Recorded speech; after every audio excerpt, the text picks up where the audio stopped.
आम आदमी पार्टी की तरफ से 2 दिन पहले हमने गुड़गांव लोकसभा चुनाव क्षेत्र की 2 बड़े उम्मीदवार जो हैं कांग्रेस और बीजेपी के उम्मीदवार राव धर्मपाल सिंह और राव इंद्रजीत सिंह, इन दोनों की तरफ से अपनी संपत्ति के जो हलफनामे दायर किए गए हैं उसमें जिस तरह से चुनाव आयोग के नियमों की धज्जियां उड़ाई गई हैं उसके बारे में सूचना सार्वजनिक की थी। आज हम गुड़गांव के रिटर्निंग ऑफिसर के जरिए इस देश के चुनाव आयोग को रिक्वेस्ट कर रहे हैं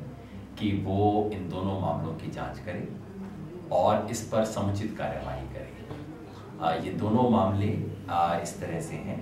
जो यहाँ कांग्रेस के उम्मीदवार हैं राव धर्मपाल जी, उन्होंने जो चुनाव आयोग की न्यूनतम रिक्वायरमेंट है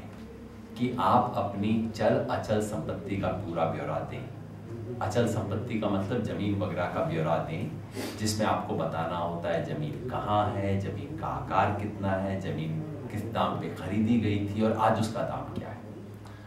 ये सब देने की बजाय उन्होंने अपने 2 मकान का तो ब्यौरा दिया है, लेकिन उनकी जो अचल संपत्ति जमीन में है, जो कि एक कंपनी के मार्फत वो चलाते हैं, उसका कोई भी ब्यौरा देने की बजाय उन्होंने केवल लिख दिया है कि एक HUF है और HUF का इनकम टैक्स में संलग्न करना, जो कि चुनाव आयोग की जो मूल नियम है उसकी भावना का उल्लंघन है, उसके शब्दों का उल्लंघन है। और ये जो संपत्ति के हलफनामे की बात ही सारी इस देश में जो शुरू हुई, उस पूरी बात का एक तरह से मजाक उड़ाता है ये सारी चीज। दूसरा एफिडेविट जो भारतीय जनता पार्टी के उम्मीदवार राव इंद्रजीत सिंह का है, वो संपत्ति का ब्यौरा देता है। वो बताता है कौन सी अचल संपत्ति, कौन कौन सी जमीन उनके नाम है, लेकिन वहाँ 3 तरह की बहुत मेजर गड़बड़ियाँ हैं। पहला, एक संपत्ति ऐसी है जो वो कहते हैं उन्होंने 1994 में खरीदी थी,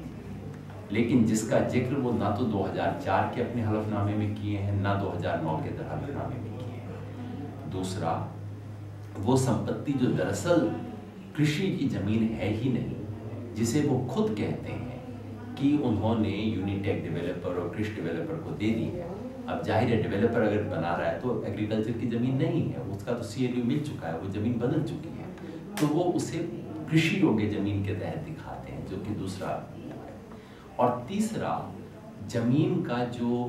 बाजार मूल्य दिखाने की चुनाव आयोग की जो हिदायत है उसका उल्लंघन करते हैं। बाजार मूल्य का 2 ही तरीका हो सकता है, एक तो जो बाजार में सचमुच जो दाम होता है, या कम से कम आपको सर्कल रेट तो दिखाना पड़ता है, जो सर्कल रेट दिया जाता है। राव इंद्रजीत ने जमीन का जो दाम बताया है वो सर्कल रेट्स का भी पालना नहीं करता। सारी दुनिया जानती है कि बाजार का दाम सर्कल रेट से काफ़ी ऊपर होता है, लेकिन सर्कल रेट को भी पालना नहीं करता है और उसको बहुत कम करके आपके दिखाया गया है। वो कहते हैं कि उनकी संपत्ति का दाम 14 करोड़ रुपए है, जबकि अगर इसे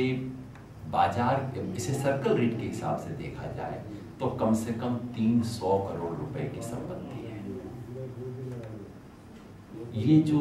दोनों बड़े उम्मीदवारों, बड़ी पार्टी के जो 2 उम्मीदवार हैं, इनके हलफनामे जो दिखाते हैं कि चुनाव आयोग ने, सुप्रीम कोर्ट ने